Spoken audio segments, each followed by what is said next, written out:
guys, Julia here. So today I'm going to be talking a little more in depth about Missing Her. More specifically, how this book came to be. So just a little bit of background about Missing Her. Missing Her is a paranormal thriller. It's coming out May 8th and it's available for pre-order right now. And if you already pre-ordered your copy and entered into the pre-order giveaway, you're gonna wanna stay till the end of the video because I'm going to be announcing a winner. So Missing Her follows Vanessa Stockton, and Vanessa's best friend Eliza goes missing mysteriously one day. A couple months pass, nothing really happens until one day Vanessa wakes up in Eliza's mind 2 days before she goes missing. So she's forced to relive Eliza's memories and hopefully solve the mystery before time runs out.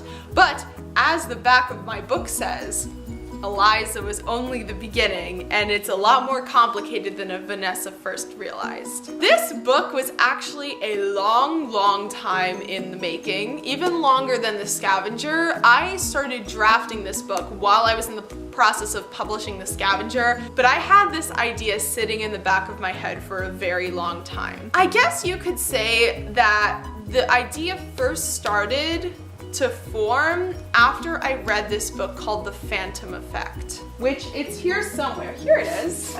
So The Phantom Effect, I don't even know when I read it. I thought the cover looked really sick. And it was just like super spooky and everything that I loved. So at its heart, it's like a lot of the other books out there. It's a serial killer killing people, trying to solve the mystery, trying to catch the killer. But the really interesting thing about this book is that at one point the serial killer kills a psychic, and the psychic does something to his mind, and he has to relive the last some odd hours from her point of view. So he has to witness what it's like to be stalked by himself. So it's really trippy, and I loved that idea because I've seen so many horror movies and so many like spooky psychological movies and books and such that are told from the same point of view. And like you never even question it. Like of course it's told from the victim's point of view. That's where all the scare is. But I loved that idea of switching around the perspectives to make it something different and to experience it in a new way and to have the characters experience it in a new way, something that hasn't been told before.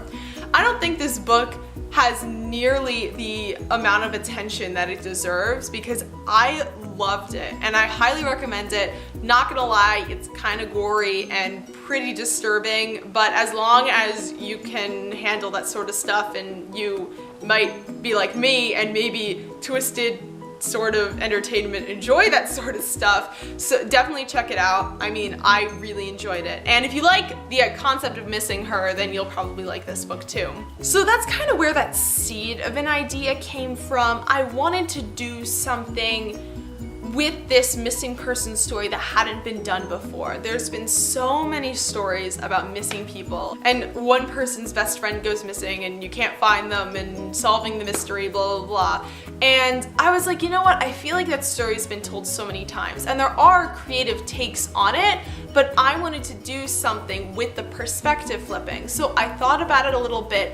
Nothing was really clicking. So one day, many years later, I just got this idea of this scene that just flashed in my head, and it was of this car speeding down a highway with a mother and these 3 kids in the car, and there was something scary happening to them. I couldn't think of what it was at the time, but there was something chasing them, something that was scary going on, and the children were playing this game. It was such a contrast to the situation, and the mother was trying to concentrate on what was going on, but also like trying to half pay attention to what her kids were doing. And I had this feeling that this short story that I thought of spur of the moment could be something more.